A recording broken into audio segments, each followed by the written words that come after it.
is Powerful Prajwal. Hi, my name is Jolly Jafar. Hi, my name is Nati Niyaz. Hi, my name is Taizat Tarun. Hi, my name is Powerful Person. Mighty Mantesh. Hi, my name is Super Sadiq. Hi, my name is Apple Arif. Hi, my name is Taylor Shankar. Hi, my name is Naughty Nandish. Hi, my name is Ain Kushal. I am studying in 7th standard. My school name is GSK Society. ಇಂದು ನಾವು ಭಾರತದ ಪ್ರಾಕೃತಿಕ ವಿಭಾಗಗಳ ಬಗ್ಗೆ ಮಾತನಾಡುತ್ತೇವೆ. Hi, Apple Arif. ಭಾರತದ ಪ್ರಾಕೃತಿಕ ವಿಭಾಗಗಳು ಎಷ್ಟು?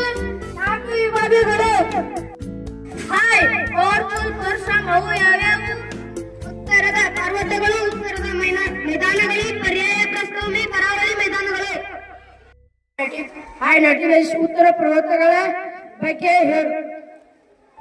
ದೇಶದ ಉತ್ತರ, ಈಶಾನ್ಯ ಮತ್ತು ಪೂರ್ವ ಭಾಗಗಳಿಗೆ ಹಿಮಾಲಯಗಳು ನೈಸರ್ಗಿಕ ಗಡಿ ಅಂತಿವೆ.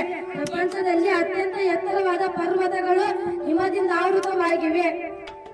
ಕೆಲವು ಅತ್ಯಂತ ಎತ್ತರವಾದ ಶಿಖರ ಘಾಟಿ ಮೊದಲ ಸ್ವರೂಪಗಳಿಗೆ ಮೌಂಟ್ ಎವರೆಸ್ಟ್ ಶಿಖರವು 2848 ಮೀಟರ್ ಎತ್ತರವಾಗಿದೆ.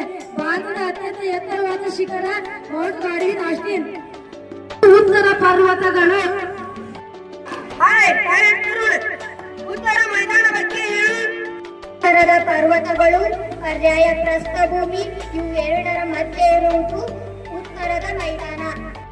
ಭಾರತದ ಪ್ರಾಕೃತಿಕ ವಿಭಾಗಗಳಲ್ಲಿ ಇದು ಹೆಚ್ಚು ವಿಸ್ತೀರ್ಣವಾದದ್ದು. ಉತ್ತರ ಭಾರತದ ಮೈದಾನದಿಂದ ದಕ್ಷಿಣ ಭಾಗದಲ್ಲಿದ್ದು ಬಹುಪಾಲು ಪುರಾತನ ಕಠಿಣವಾದ ಶಿಲೆಗಳಿಂದ ರಚನೆಯಾಗಿದೆ. ನರ್ಮದಾ ಸೋನೆ ಸೀಳು ಕಣಿವೆಯು ಈ ವಿಭಾಗವನ್ನು 2 ಭಾಗಗಳಾಗಿ ವಿಂಗಡಿಸಲಾಗಿದೆ. ಪರ್ಯಾಯ ಪ್ರಸ್ಥಭೂಮಿಯಲ್ಲಿ ಕಂಡುಬರುವ 2 ವಿಭಾಗಗಳು ಯಾವುವು? ಮಾಲಾ ಪ್ರಸ್ಥಭೂಮಿ, ದಕ್ಕನ್ ಪ್ರಸ್ಥಭೂಮಿ. ಹಾಯ್ ಪವರ್ಫುಲ್ ಪ್ರಜ್ವಲ್, ಮಾಳ್ವಾ ಪ್ರಸ್ಥಭೂಮಿಯ ಬಗ್ಗೆ ವಿವರಿಸು. ಮಾಲ್ವಾ ಪ್ರಸ್ಥಭೂಮಿಯು ಉತ್ತರದಲ್ಲಿ ಅರಾವಳಿ ಮತ್ತು ದಕ್ಷಿಣದಲ್ಲಿ ವಿಂಧ್ಯ ಪರ್ವತಗಳಿಂದ ಸುತ್ತುವರೆದಿದೆ. ಅರಾವಳಿ ಸರಣಿಯಲ್ಲಿ ಗುರು ಶಿಖರ ಎಂಬುದು 1722 ಮೀಟರ್ ಅತ್ಯಂತ ಎತ್ತರವಾದ ಶಿಖರವಾಗಿದೆ. ದಕ್ಕನ್ ಪ್ರಸ್ಥಭೂಮಿಯ ಬಗ್ಗೆ ವಿವರಿಸು.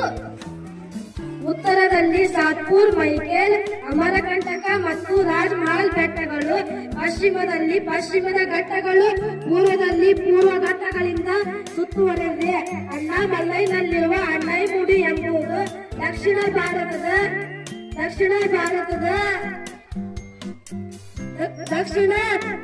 ಅತ್ಯಂತ ಎತ್ತರವಾದ ಶಿಖರವಾಗಿದೆ. ಇಲ್ಲಿ ಉದಕಮಂಡಲವೆಂಬ ಪ್ರಸಿದ್ಧ ಗಿರಿಧಾಮವಾಗಿದೆ. ಕರಾವಳಿ ಮೈದಾನ ಬಗ್ಗೆ ವಿವರಿಸಿ. ಪರ್ಯಾಯ ಪ್ರಸ್ಥಭೂಮಿ ಎರಡು ಬದಿಗಳ ಕರಾವಳಿ ಮೈದಾನದಿಂದ ಆವರಿಸಿದೆ. ಅದನ್ನು ಪಶ್ಚಿಮ ತೀರ ಮತ್ತು ಪೂರ್ವ ತೀರವೆಂದು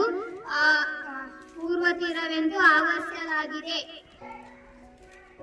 ಉತ್ತರದಲ್ಲಿ ಕಚ್ನಿಂದ ದಕ್ಷಿಣದವರೆಗೆ ಕನ್ಯಾಕುಮಾರಿವರೆಗೆ ವಿಸ್ತರಿಸಲಾಗಿದೆ.